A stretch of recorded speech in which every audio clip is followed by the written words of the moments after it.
میں دیکھ رہا ہوں کہ یہاں میرے ساتھی کثیر تعداد میں موجود ہیں. میں نے اپنے شاگردوں کو کبھی اپنا شاگرد نہیں کہا، میں ساتھی ہی کہتا ہوں.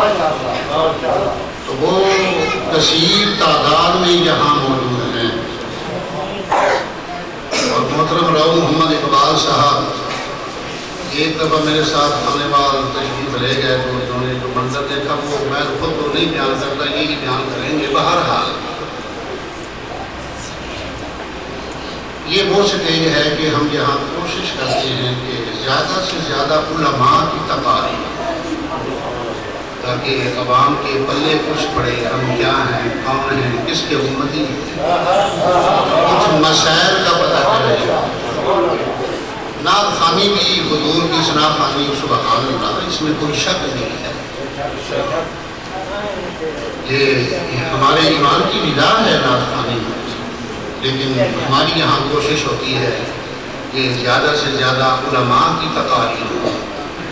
تو جو میں نعت خواں حضرات میرے ساتھی تشریف لائے ہیں، میں نہیں چاہتا کہ وہ اپنی حاضری نہ لگوائیں، لیکن وہ وقت کو ملحوظ خاطر ضرور رکھیں گے تاکہ علماء کو زیادہ سے زیادہ وقت دیا جا سکے. ابھی آپ کے سامنے ایک شہباز بول رہے تھے، مگر ابھی پرواز میں کچھ کمی ہے. انشاءاللہ مزید محنت کریں گے تو نکھار آتا ہی جائے گا. مشکل نیز کے آسان نشود، مرد باید کے ہراساں نشود. کوئی مشکل ایسی نہیں ہے جس کا حل نہ ہو، لیکن مرد کو چاہیے کہ وہ ہمت نہ ہارے. تو ہمارے بڑے بڑے شہباز تقریر کرنے والے موجود ہیں.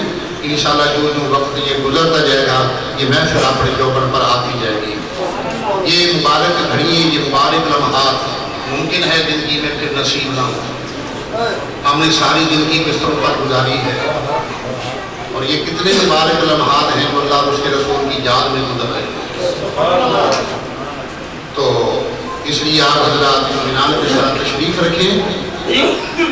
لنگر کا بھی اہتمام ہے اور بڑا وسیع اہتمام ہے. ہمارے معززین علاقہ جناب بابا محمد صادق صاحب، اگر میں صاحب کے نام لینا چاہوں تو وقت اسی میں ہی گزر جائے گا. میں نقیب محفل سے کہوں گا کہ آگے اپنا وہ پروگرام